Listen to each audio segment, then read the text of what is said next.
le Seigneur, nous vous saluons encore une fois dans le nom précieux de notre Seigneur Jésus-Christ. Nous voici encore une fois dans notre émission Vie en Christ. Nous allons continuer avec notre série sur la bénédiction et la malédiction. Nous avons déjà dit tant de choses depuis le commencement de cet épisode, de cette série, je veux dire. Nous sommes aujourd'hui, je pense, au cinquième épisode, à la cinquième session de cette série-là, où nous allons continuer à développer un point très important. Nous étions entrés dans ce que nous avions appelé la bénédiction du Père. La bénédiction du Père, nous avons essayé de le définir, nous avons essayé d'apporter certains événements, certains éléments qui nous ont permis de comprendre comment Dieu a d'abord agi avec Adam et ce qui est pour nous un exemple, comment nous devions agir envers nos fils.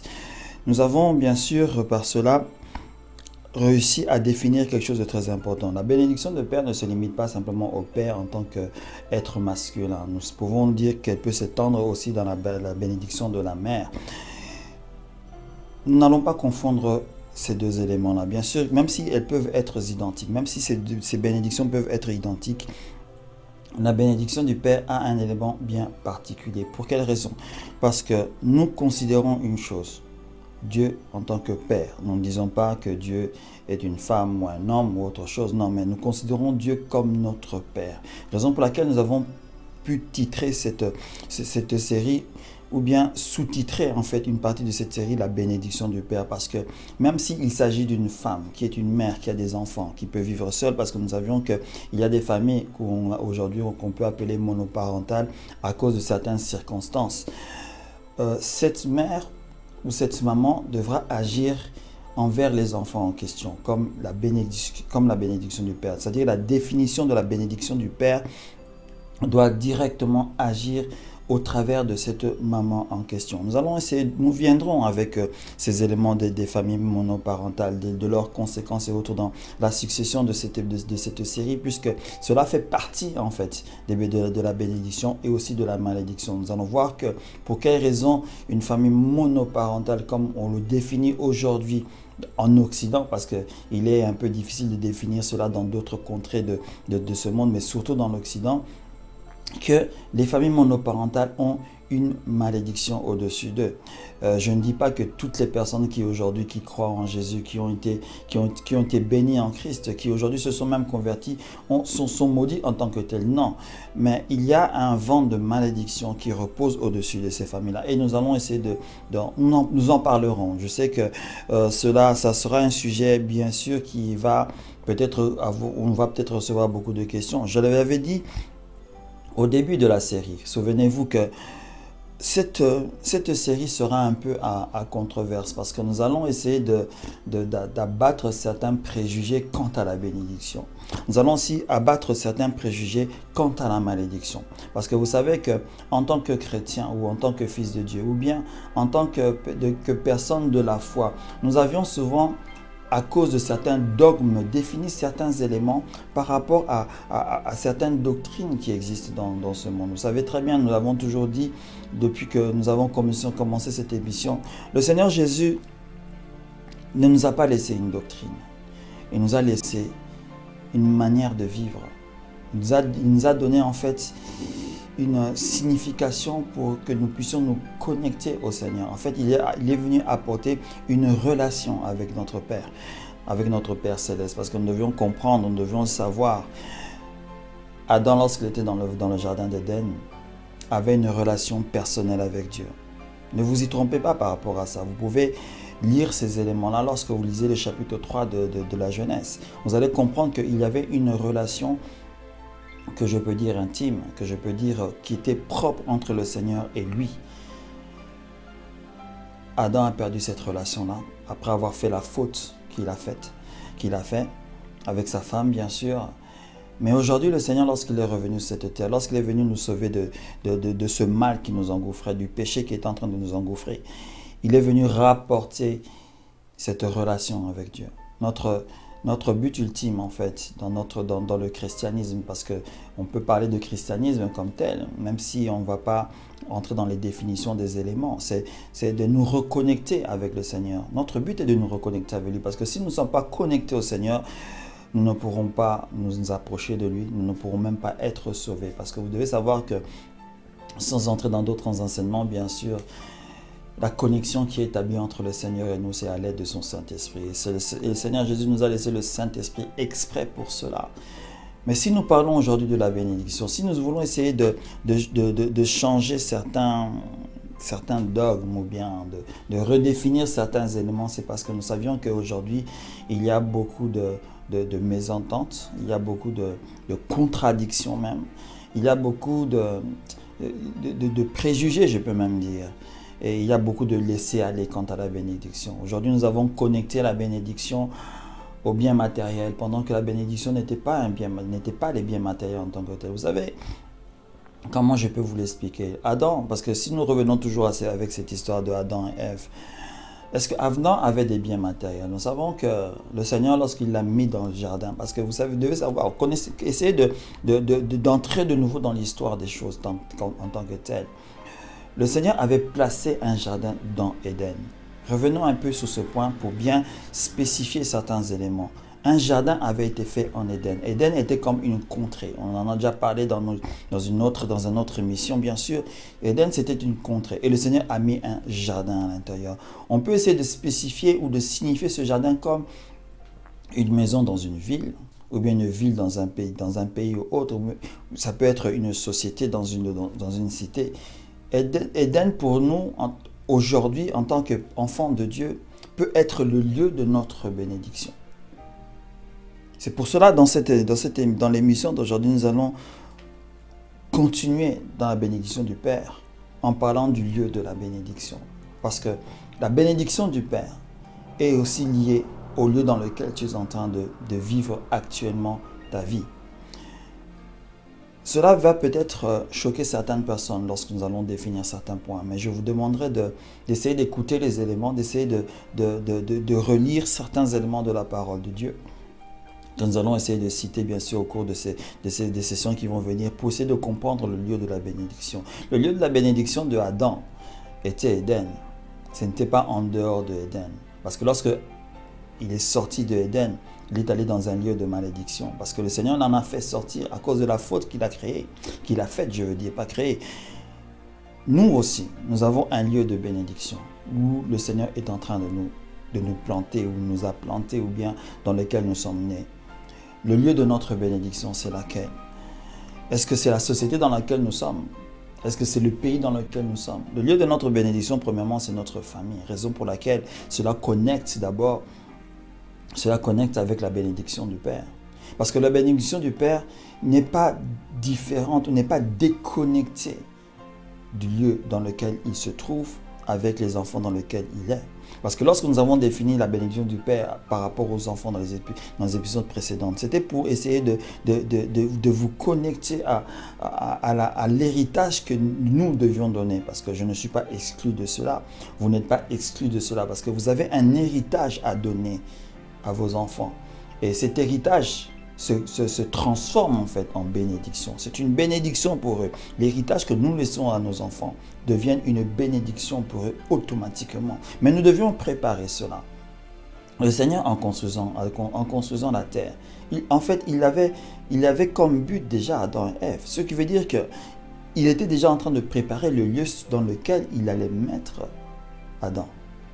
Il n'allait pas jeter Adam comme cela dans le désert, même si à cette époque-là, le désert n'existait pas. Je veux dire, il n'allait pas juste jeter ou mettre Adam comme ça dans le monde et laisser Adam maintenant se débrouiller. Non, il a vraiment préparé un terrain bien précis. Non seulement il avait fait la terre, mais il prépare encore Éden.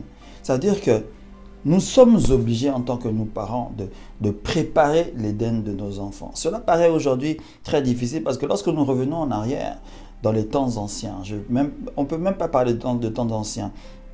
Je peux même dire, même 50 ans, même un siècle avant, cette manière de vivre était encore présente dans le sang des personnes, dans la pensée des personnes. Lorsque quelqu'un faisait une société dans l'ancien temps, lorsque quelqu'un s'accaparait de certaines richesses, il pensait directement à sa descendance.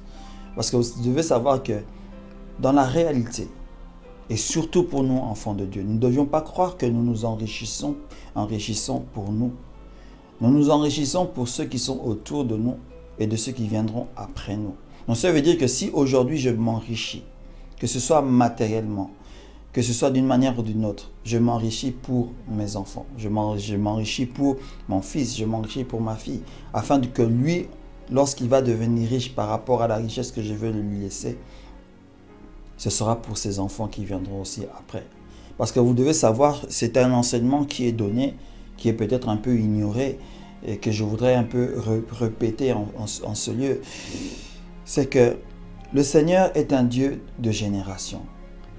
C'est un Dieu du présent, mais c'est un Dieu générationnel. Ce n'est pas un Dieu du passé. Le Seigneur ne se connecte pas au passé. Raison pour laquelle même lorsqu'il parlait de « Je suis le Dieu de Jacob, d'Isaac et des autres », il parlait toujours d'abord du présent. Mais ce présent va toujours vers le futur. Vous savez, sans parler de métaphysique ou d'autres éléments, le présent se dirige vers le futur. Le présent ne se dirige pas vers le passé. Le présent va vers le futur. C'est la raison pour laquelle nous définissons aujourd'hui que le Seigneur est un Dieu de génération. Si le Seigneur n'était pas un Dieu de génération, nous ne serions pas ce que nous sommes aujourd'hui en tant que tel. Il n'aurait pas pensé à envoyer le Seigneur Jésus-Christ pour venir sauver les nations. Il n'aurait pas préparé les prophètes pour venir envoyer et donner les messages au peuple d'Israël à l'époque afin de se préparer pour l'avènement de Christ. Si le Seigneur n'était pas un Dieu de génération, il n'aurait pas fait ça. Souvenez-vous aussi, lorsque le Seigneur donnait certaines bénédictions, certaines malédictions, ou bien lorsqu'il prévenait de certaines bénédictions, de certaines malédictions, c'est mieux de dire cela ainsi, il parlait que jusqu'à la première, troisième, quatrième génération, jusqu'à la première, troisième, quatrième génération, la bénédiction sera là. Jusqu'à la première, troisième, quatrième, cinquième génération, la malédiction sera là. Parce que le Seigneur voit les générations. Il ne voit pas simplement le présent. Le présent, c'est pour toi. Il va travailler avec toi pour la génération qui est en train de venir. Donc, ce qui veut dire que lorsque nous servons le Seigneur, lorsque même le Seigneur nous donne du travail, lorsque le Seigneur nous enrichit matériellement, il nous enrichit pour la génération qui est en train de venir. Cela est une notion qui peut ne pas être directement, entre parenthèses, religieuse, parce que ce n'est pas un débat religieux que nous sommes en train de faire avec cette étude de la bénédiction. Mais c'est un enseignement qui est donné afin de remettre et de repositionner. Pour quelles raisons tu devrais chercher peut-être à t'enrichir ou à ne pas t'enrichir. Parce qu'aujourd'hui, le but des hommes aujourd'hui, c'est de s'enrichir. On essaie de s'enrichir à tout bout de vent. À tel point que l'enrichissement est devenu un sujet de destruction. Nous détruisons la vie d'autres personnes parce que nous cherchons à nous enrichir plus que eux. Ce qui est un danger. Nous allons essayer de voir cela parce que, en ouvrant une parenthèse, c'est la raison pour laquelle, lorsque Jésus avait dit que lorsque vous aimez l'argent, vous devez savoir que le mal qui entoure l'argent sera avec vous.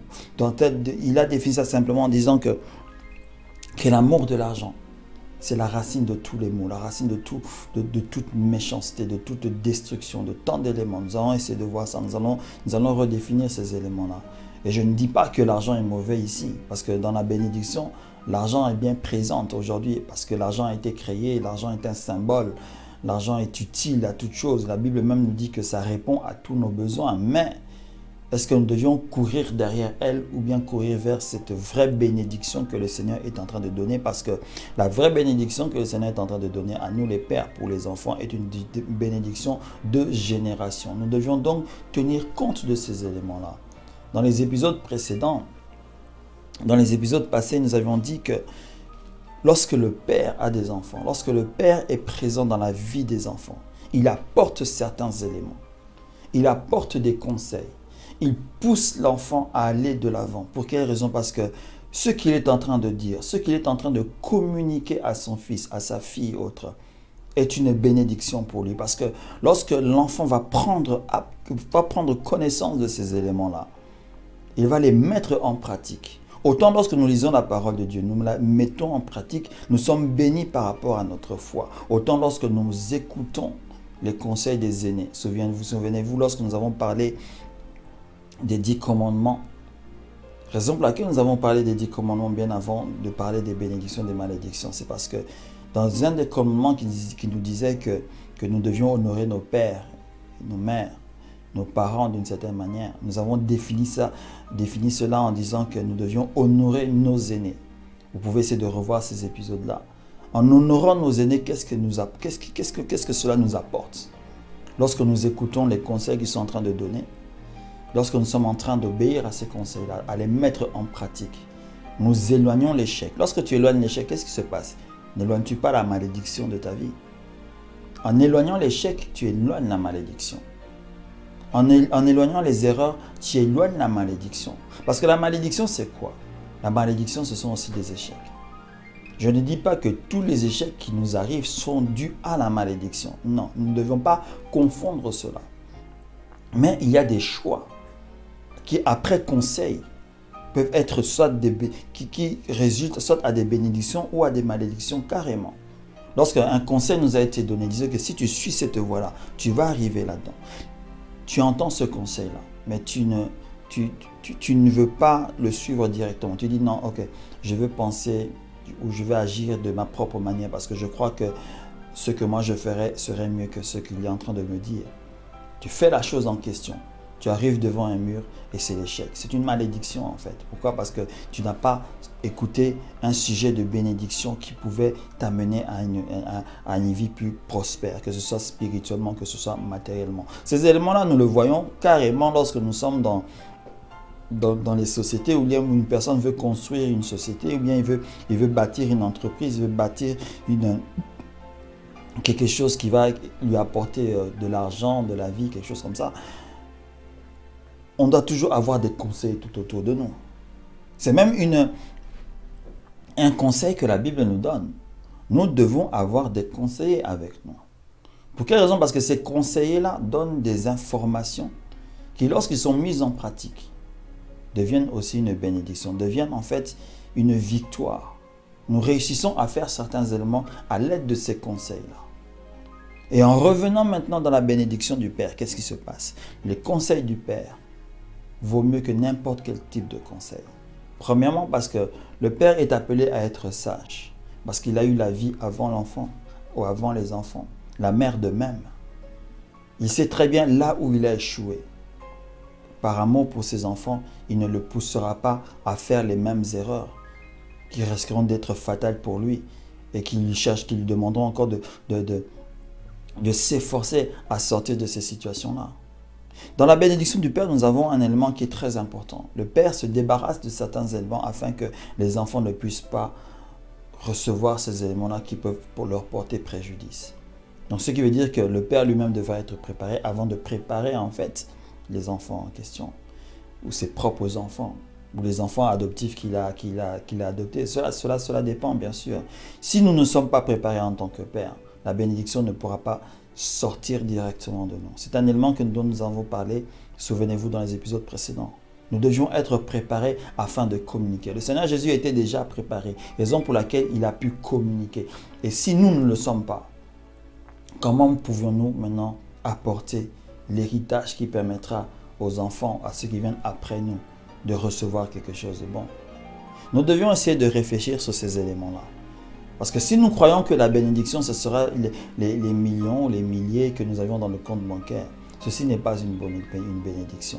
Je voudrais que nous puissions prendre une gomme, comme je le dis toujours, essayer d'effacer nos mémoires par rapport aux enseignements de la bénédiction que nous avons malheureusement reçus dans les églises à cause de certains serviteurs de Dieu.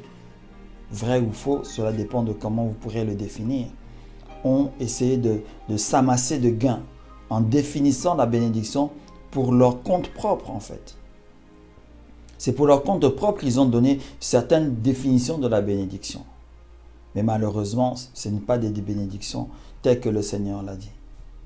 Regardez simplement lorsque vous prenez le livre de Deutéronome, lorsque le Seigneur a fait asseoir toute la contrée d'Israël.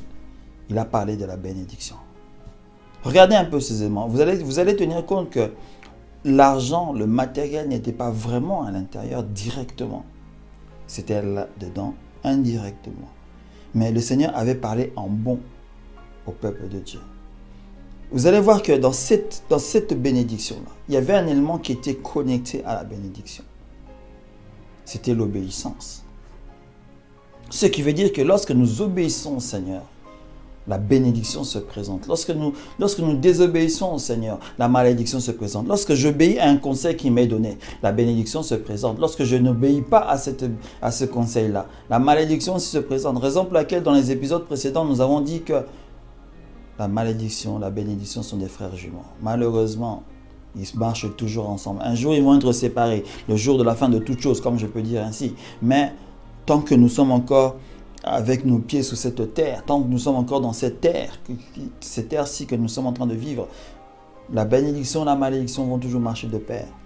Vous ne pourrez jamais les séparer. On ne pourra jamais les séparer. Quant à nous maintenant de toujours être accrochés à la bénédiction et ne pas être accrochés à la malédiction. Pour ne pas être accrochés à la malédiction, nous devions obéir aux principes, aux préceptes qui ont été donnés non seulement par la parole de Dieu, mais les conseils qui nous ont été donnés afin que la bénédiction puisse venir en flot, qu'elle puisse s'accaparer de nous, qu'elle puisse se connecter à nous. Nous nous connectons à la malédiction en cessant simplement d'obéir, en cessant simplement de marcher dans ce flux-là qui nous permet d'aller vers la bénédiction. Raison pour laquelle, vous qui me suivez en ce moment-là, vous qui avez des enfants, ou les enfants qui sont en train de suivre, ceux qui sont encore peut-être jeunes adultes et autres, qui sont encore sous l'égide de leurs parents, vous devez essayer de comprendre le terme de l'obéissance. Parce que si vous n'obéissez pas à vos parents, excusez-moi, vous êtes en train de vous mettre en péril. En péril, pourquoi? Parce que la malédiction sera votre ami. La malédiction marchera avec vous. Je dis bien sûr, c'est que les conseils que les parents devront nous donner sont des conseils qui sont aussi connectés à la parole de Dieu. Rien n'est plus beau et de plus bon que d'être dans une famille, bien sûr, qu'on le dit chrétienne. Pourquoi? Parce que au moins là, nous avons des conseils qui nous permettent d'aller de l'avant pour ne pas connaître la destruction autre. Mais vous devez savoir aussi, il y a des familles païennes où il y a des parents qui conseillent les enfants et qui les guident vers le succès. Quoi qu'ils ne prient pas le Seigneur, quoi qu'ils n'adorent pas Dieu ou bien ils ne connaissent pas le Seigneur. Mais si vous entendez certains des conseils qui sont donnés, ce sont des conseils dignes de foi. Parce que certains de ces parents-là ont compris indirectement que la réussite de leurs enfants dépend de ceux qui sont en train de leur donner. Il y a bien sûr des parents qui ont un peu échoué dans ce sens qu'ils croient que lorsqu'ils ont amassé toute la richesse, ils peuvent donner toute leur richesse à leurs enfants. Comme ça, ils n'ont pas à se soucier. Mais si vous pouvez être le milliardaire, le plus milliardaire de tous les milliardaires de ce monde et avoir des enfants, mais si vous ne préparez pas vos enfants à gérer cet argent-là, cet argent va simplement aller comme ça. Ça va disparaître en fait. Ça va s'effriter. Je ne sais pas comment je peux dire. Vous pouvez penser ce que vous pouvez penser par rapport à ça. Nous devions préparer nos enfants lorsque nous devons leur donner un héritage. Raison pour laquelle il y en avait un qui n'était pas préparé. Nous allons le voir dans l'épisode précédent, disons pas précédent, mais prochain. Il y en avait un qui n'était pas préparé. Il était pressé de prendre cet héritage-là. Mais il a connu quelque chose il a connu des choses qu'il ne s'y attendait pas. Parce qu'il n'était pas préparé. Je vous remercie de m'avoir suivi parce que vous savez, un élément important dans la vie, c'est que nous devions être connectés à notre Dieu. Je ne sais pas comment vous êtes connectés au Seigneur par rapport à cette réalité de la bénédiction ou de la malédiction en tant que tel. Parce que vous savez qu'il y a certains mots que nous n'avions pas encore touchés. Il y a certains éléments que nous n'avons pas encore commencé à dire d'une manière crue, entre parenthèses, par rapport à la bénédiction. Mais nous allons y arriver. Mais vous devez savoir, vous devez vous attendre à quelque chose. Attendez-vous à ce que le Seigneur vous dise exactement quel est le lieu de votre bénédiction. Nous avons dit que pour Adam, le lieu de bénédiction, c'était Éden. Mais pour nous, notre lieu de bénédiction, où est-il? Parce que nous devions arriver à définir notre lieu de bénédiction. Parce que le lieu de bénédiction où vous êtes, vous allez avoir vos enfants à l'intérieur. Adam était censé avoir Seth, Caïn et tous les autres à l'intérieur d'Éden. Mais il les a eus à l'extérieur d'Éden. Et on connaît les conséquences. Parce que vous savez que, admettons qu'ils n'avaient pas péché. Admettons que Caïn et Abel étaient venus. Caïn n'aurait jamais eu ce dialogue avec le serpent. Parce que saviez-vous que Caïn avait eu un dialogue avec le serpent? Cela n'est pas relaté dans la parole de Dieu, mais lisez entre les lignes. Il a eu un dialogue avec l'ennemi. Autant sa mère avait eu un dialogue avec l'ennemi, qui a eu pour conséquence de manger le fruit. Autant Caïn a eu ce dialogue qui l'a poussé à aller faire le mal. C'est la raison pour laquelle lorsque le Seigneur est apparu à Caïn, parce que souvenez-vous, Caïn parlait avec le Seigneur. Caïn a parlé avec Dieu. Le Seigneur lui a dit, mais avec cette tête que tu es en train de faire, regarde le mal qui est en train de s'approcher de toi. Si toi tu ne résistes pas à ce mal-là, si tu ne résistes pas à ce serpent qui te parle, si tu ne résistes pas à ces pensées qui sont en train d'entrer dans ta propre vie, dans ta tête là, je crains que tu vas faire quelque chose de mauvais. Caïn n'en a pas tenu compte. Il n'en a absolument pas tenu compte. Il s'est rencontré encore avec son frère et on connaît la conséquence. Il a tué Abel. Vous comprenez? Donc s'ils étaient dans Éden, est-ce que, dans le jardin bien sûr, est-ce que cela serait arrivé ainsi? Déjà, peut-être le péché ne serait pas entré. Ils n'auraient pas le péché dans leur chair ou dans leur corps ou je ne sais pas où. Mais ils n'auraient pas tué son frère. Ils n'auraient pas commis un meurtre. Donc ce qui veut dire que lorsque vous laissez grandir vos enfants en dehors du jardin, attendez-vous à certaines circonstances. Attendez-vous à certains, comment je peux expliquer cela? Attendez-vous à des problèmes, entre parenthèses, dans leur propre vie déjà. Et peut-être à des problèmes qui auront un impact sur votre vie aussi, ou sur la vie des autres. Le lieu de notre bénédiction, nous devions la définir. Et lorsque nous réussissons à définir cela, amenez vos enfants à l'intérieur. Ne laissez pas vos enfants à l'extérieur de ce lieu-là. C'est un élément qui est très important. Parce que si vous laissez vos enfants en dehors du lieu de la bénédiction, vous devez savoir que quelque chose va se passer. Il y a le mal qui va parler à vos enfants. Il y a des étrangers qui parleront à vos enfants. Et ces étrangers-là pousseront vos enfants à commettre certains délits, à commettre certaines circonstances qui seront mauvaises pour eux. Ils deviendront des vagabonds. Pourquoi pas être emprisonnés réellement selon la société que nous avions actuellement? Et cela aura des conséquences dans la famille. Réfléchissez à cette réalité-là. Nous allons nous retrouver la semaine prochaine et nous allons essayer de parler d'un enfant qui est très réputé dans la parole de Dieu par rapport au lieu, par rapport à Éden, bien sûr, par rapport à le fait de quitter Éden, de quitter le lieu de la bénédiction et de chercher sa propre vie. Certaines personnes ont peut-être compris déjà de qui je suis en train de parler, mais cela, c'est pour la semaine prochaine. Que le Seigneur puisse vous bénir encore une fois. Nous allons nous retrouver la semaine prochaine, comme j'ai dit tout à l'heure. Et dans ce moment-ci, que la paix du Seigneur soit avec vous. Amen.